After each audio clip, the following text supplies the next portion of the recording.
Hi, I'm Dean Hilson. Welcome to Digital Pill.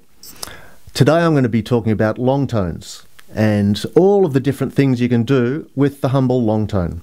Now, you might have played long tones in the past and thought, how boring is this? Well, today I'm going to discuss about 6 or 7 different things you can do with your long tone.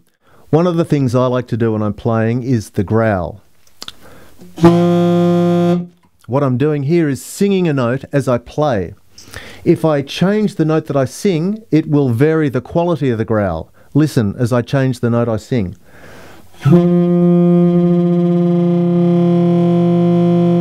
Personally, I like a smooth sounding growl, and I'll practice this throughout the range of the instrument.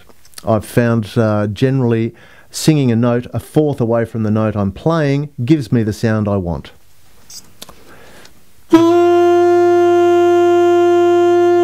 So this is a great effect if you're playing rock and roll or rhythm and blues.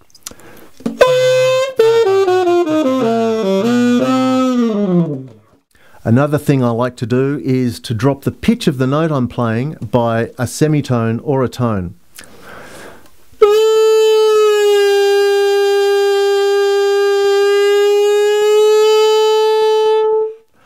And of course I'll bring it up to pitch at the very end of my breath. So here's a classic example of how to use this technique. This was a Michael Brecker lick, actually, where he's dropping the note, first note a tone and a second note a semitone.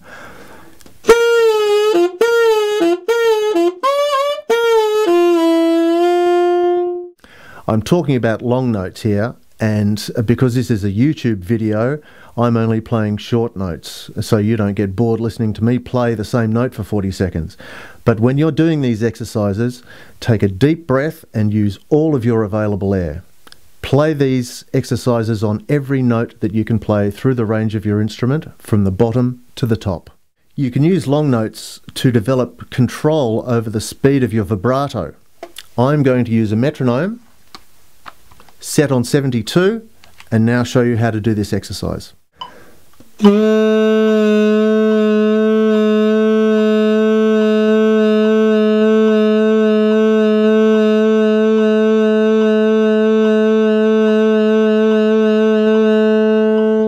So at this point I'd like to talk about the classic long tone. This is where we start pianissimo, very soft, to fortissimo, very loud in the middle of your breath, back to pianissimo. We're going to breath start the note, and we want the note to start as soon as we start blowing. We'll keep the pitch even, make sure you don't blow flat when you're playing loud and you don't blow sharp when you're running out of breath. And it sounds a bit like this. I'll do a short long tone.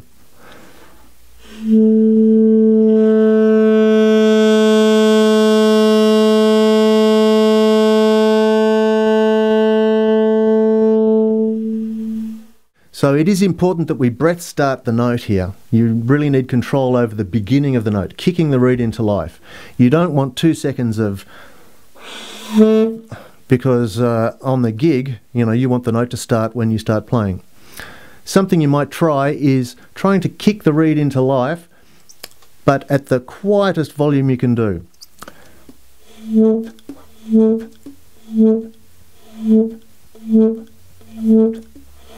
So all I'm focusing on here is the beginning of my long note and trying to start the note as quietly as possible immediately I start blowing. If you ever find yourself vaguing out and thinking about the shopping while you're playing your long tones, you're multitasking.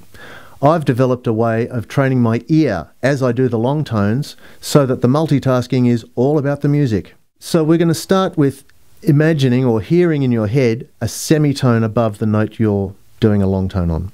I'll start on a G and I will hear in my head G sharp. So here's a G. If you can't hear in your head G sharp above that, actually play it. There's G sharp. I'll hear that note in my head as I play the G long tone.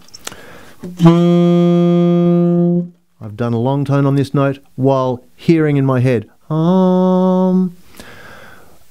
That's my G long tone done. Move it up a semitone. Do the whole exercise over again on G sharp while hearing in your head A.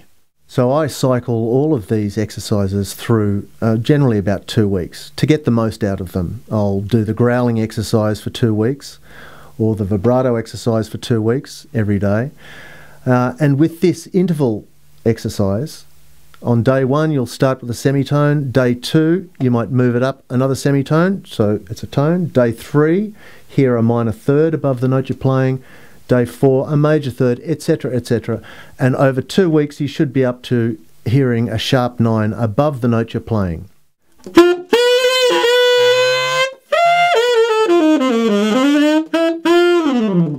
Thanks for watching today. Visit DigitalPill.TV for heaps of other videos by other Melbourne musos.